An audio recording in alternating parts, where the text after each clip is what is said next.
masker dibawa ke asrama haji banyak yang dibawa yang tak pakai masker. Hati-hati yang tak pakai masker dibawa ke asrama haji.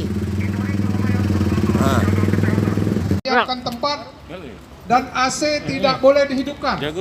Ya, jadi AC tidak boleh dihidupkan.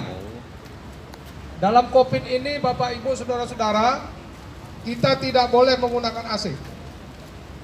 Jadi jangan berpikir di sini mau tidur enak. Ya, tak ada yang enak itu. Jadi Bapak Ibu yang sudah terjaring hari ini, kami minta setelah selesai 21 kali 24 jam saudara-saudara berada di sini, besok pulang kami minta sudah semua memberikan penyadaran diri bahwa kita wajib memakai masker ini. Ya, mohon tak tolong.